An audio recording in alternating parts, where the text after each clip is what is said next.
اہل کتاب جب صاحب ایمان بنتا ہے، حضور نبی اکرم صلی اللہ علیہ وآلہ وسلم پر ایمان لاتا ہے۔ سبحان اللہ۔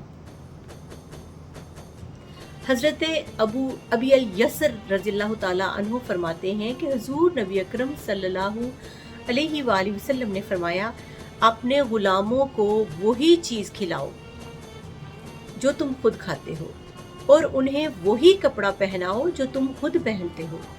میں اسے دنیا کا سامان دے دوں، یہ میرے لیے اس سے زیادہ آسان ہے کہ وہ قیامت کے دن میری نیکیاں لے لے۔ کتنی پیاری بات ہے، سبحان اللہ۔ آگے دیکھیے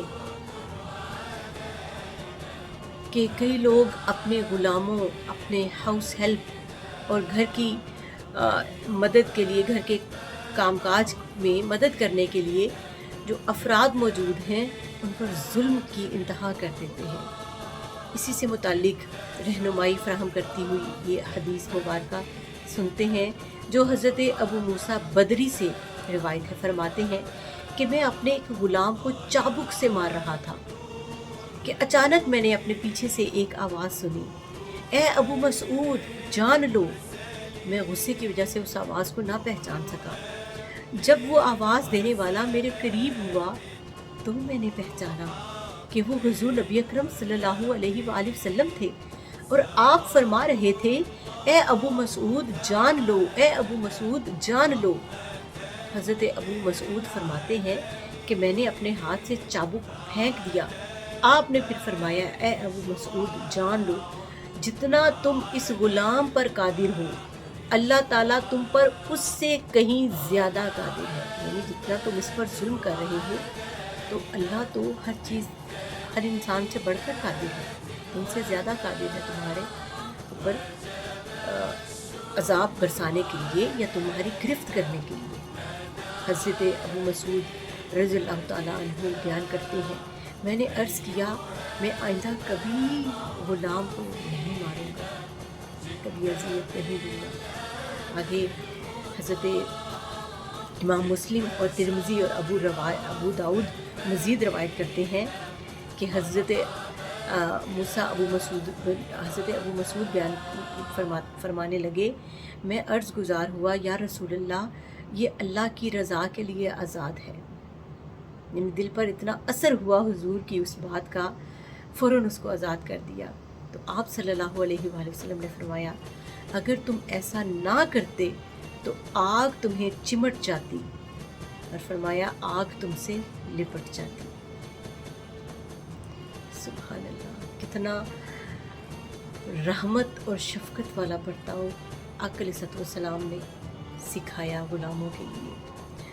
اگلا حضرت ہلال بن یساف بیان کرتے ہیں کہ ایک شخص نے جلدی میں اپنے غلام کے منہ پر ایک تھپڑ مار دیا۔ حضرت سوید بن مقرن رضی اللہ عنہ نے ان سے کہا، تمہیں تھپڑ مارنے کے لیے اس کے چہرے کے علاوہ اور کوئی جگہ نہ ملی تھی؟ مجھے یاد ہے کہ میں بنو مکرم کا 7واں بیٹا تھا اور ہمارے پاس ایک غلام کے سوا اور کوئی خادم نہیں تھا۔ ہم میں سب سے چھوٹے نے اس غلام کو تھپڑ مارا تو حضور نبی اکرم صلی اللہ علیہ وآلہ وسلم نے ہمیں اس غلام کو آزاد کر دینے کا حکم دے دیا۔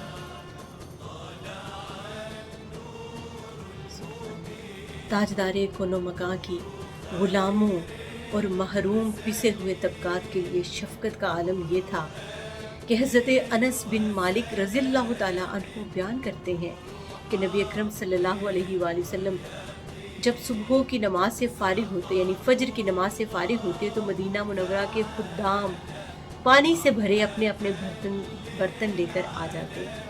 آپ صلی اللہ علیہ وآلہ وسلم ان برتنوں میں اپنا ہاتھ ڈبو دیتے۔ بسا اوقات وہ سخت سردیوں کی صبح پانی لے کر آتے، یعنی جس طرح جمع ہوا فریزنگ پانی ہوتا تھا، آپ صلی اللہ علیہ وآلہ وسلم پھر بھی اس میں اپنا ہاتھ ان کو برکت دینے کے لیے رکھ دیتے۔ یعنی وہ غلام اپنے برتنوں میں پانی لے آتے کہ اس میں حضور کا دست شفقت، دست رحمت رکھا جائے گا تو ہمارے لیے وہ پانی باعث رحمت بنے گا۔ تو وہ رحمت کے حصول کی غرض سے حضور کی بارگاہ میں پانی لے کر حاضر ہو جاتے، اور آقا کی شفقت کا عالم دیکھیے کہ سخت سردی کے فریزنگ ٹیمپریچر میں بھی آقا علیہ الصلوۃ والسلام ان کو رحمت سے نوازتے، شفقت سے نوازتے، اور ان کے برتنوں میں اپنا دست شفقت وہاں پر رکھ دیتے۔ اگلی روایت دیکھیے، حضرت انس سے ہی روایت ہے، فرماتے ہیں کہ مدینہ طیبہ کی لونڈیوں میں سے اگر کوئی لونڈی حضور نبی اکرم کا ہاتھ پکڑ کر آپ کو اپنے کسی مسئلے کے حل کے لیے کہیں لے جانا چاہتی تو لے جا سکتی تھی۔ حضرت ربیہ بن کعب اسلمی بیان کرتے ہیں کہ میں رات حضور نبی اکرم صلی اللہ علیہ وآلہ وسلم کی خدمت میں گزارتا تھا، اور آپ صلی اللہ علیہ وآلہ وسلم کے وضو اور حاجت وغیرہ کے لیے پانی لاتا تھا۔ ایک مرتبہ آپ صلی اللہ علیہ وآلہ وسلم نے فرمایا، اے ربی مانگو۔ میں نے عرض کیا، یا رسول اللہ، میں جنت میں آپ کی رفاقت مانگتا ہوں۔ آپ صلی اللہ علیہ وآلہ وسلم نے فرمایا، اس کے علاوہ اور کچھ؟ میں نے عرض کیا، مجھے یہی کافی ہے۔ آپ صلی اللہ علیہ وآلہ وسلم نے فرمایا، پھر کثرت سجود کے ذریعے اپنی ذات کے معاملے میں میری مدد کرو، یعنی عبادت کا خیال رکھو۔ اب یہ حدیث ہمارے لیے دعوت فکر اور سامان عمل بھی مہیا کرتی ہے کہ جو آپ کے گھر میں، اسپیشلی جو سب کانٹیننٹ پاکستان اور انڈیا میں یہ کلچر ہے کہ گھروں میں ہاؤس ہیلپ کے لیے افراد موجود ہوتے ہیں، تو بسا اوقات ان سے ان کی فرمائش سنا کر کیجیے، ان سے پوچھا کریں آپ کو کچھ چاہیے، کبھی کسی خوشی کے موقع پر ان سے کہیں کہ مانگو آپ کو کیا چاہیے، اور ان کی فرمائش، ان کی حاجت کو بغیر ان کے کہے بھی پورا کیا جانا چاہیے۔ یہ آقا علیہ الصلوۃ والسلام کا حسن سلوک تھا اپنے غلاموں کے ساتھ۔ اگلی روایت بڑی خوبصورت ہے۔ حضرت عبداللہ بن عمر رضی اللہ عنہما سے روایت ہے کہ ایک شخص بارگاہ نبوی میں حاضر ہوا اور عرض کیا، یا رسول اللہ، میں اپنے خادم کو کتنی بار معاف کروں؟ آپ صلی اللہ علیہ وآلہ وسلم خاموش رہے۔ پھر اس نے عرض کیا، میں اپنے خادم کو کتنی بار معاف کروں؟ آپ نے فرمایا، ہر روز 70 مرتبہ، یہ اگر کوئی غلطی ہو جائے تو 70 بار تک آپ معاف کریں، یعنی غلام اگر 70 غلطیاں بھی کرتا ہے تو معاف کریں، چاہے کہ ایک چھوٹی سی کوتاہی پر اس کو نشان عبرت بنایا جائے۔ یہ کبھی بھی ایک مسلمان کی شان نہیں ہے۔ حضرت ابو ہریرہ رضی اللہ تعالیٰ عنہ سے روایت ہے، حضور نبی اکرم صلی اللہ علیہ وآلہ وسلم نے فرمایا، میرے سامنے سب سے پہلے جنت میں داخل ہونے والے 3 شخص پیش کیے جائیں گے، شہید، پاک دامن اور حرام و شبہات سے بچنے والا شخص، اور وہ غلام جو اللہ تعالیٰ کی عبادت بھی اچھی طرح کرتا ہے اور اپنے مالکوں کی خیر خواہی بھی۔ حضرت سلام بن عمر صحابی رسول صلی اللہ علیہ وآلہ وسلم سے روایت کرتے ہیں کہ انہوں نے بیان کیا کہ حضور نبی اکرم صلی اللہ علیہ وآلہ وسلم نے فرمایا، تمہارے غلام تمہارے بھائی ہیں، یعنی وہ تم سے کمتر نہیں، بھائی تو وہ ہوتا ہے جو حقوق میں برابر ہوتا ہے۔ تو سرکار دو عالم صلی اللہ علیہ وآلہ وسلم نے فرمایا، تمہارے غلام تمہارے بھائی ہیں، ان کے ساتھ حسن سلوک کیا کرو، اور ایک روایت میں ہے، جو کام تمہارے لیے مشکل ہوں ان میں ان کی مدد لو، اور جو کام ان کے لیے مشکل ہوں ان کاموں میں ان کی مدد کیا کرو۔ سبحان اللہ۔ حضرت ابو ہریرہ رضی اللہ تعالیٰ عنہ بیان کرتے ہیں، حضور نبی اکرم صلی اللہ علیہ وآلہ وسلم نے فرمایا، غلام بھی تمہارا بھائی ہے۔ کتنا زور دیا حضور نے کہ غلام کو بھائی کا درجہ دیا، اور اگر وہ خاتون ہے تو وہ گھر کی خاتون کے لیے وہ بہن کا درجہ رکھتی ہے۔ فرمایا، غلام بھی تمہارا بھائی ہے، جب وہ تمہارے لیے کھانا تیار کرے تو کھانے میں اسے بھی اپنے ساتھ شریک کرو، اور اگر وہ کھانے سے انکار کرے، یعنی کسی جھجک کی وجہ سے، تو پھر بھی اسے کھلاؤ، اور اگر ان سے کوئی خطا بھی ہو جائے تو ان کے چہروں پر ہرگز نہ مارو۔ قربان جائیں حضور کی رحمت للعالمین پر۔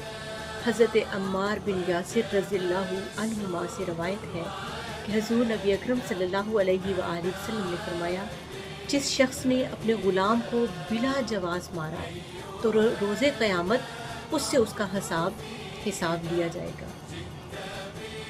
اور آج کے اس موضوع کی آخری حدیث ہے، حضرت عمر بن حریث رضی اللہ تعالیٰ عنہ بیان کرتے ہیں کہ حضور نبی اکرم صلی اللہ علیہ وآلہ وسلم نے فرمایا، تم اپنے خادم کی ذمہ داریوں میں جتنی تخفیف کرو گے یعنی کمی کرو گے، اس کے بدلے میں اتنا ہی تمہارے نامہ اعمال کے پلڑے میں اجر لکھا جائے گا۔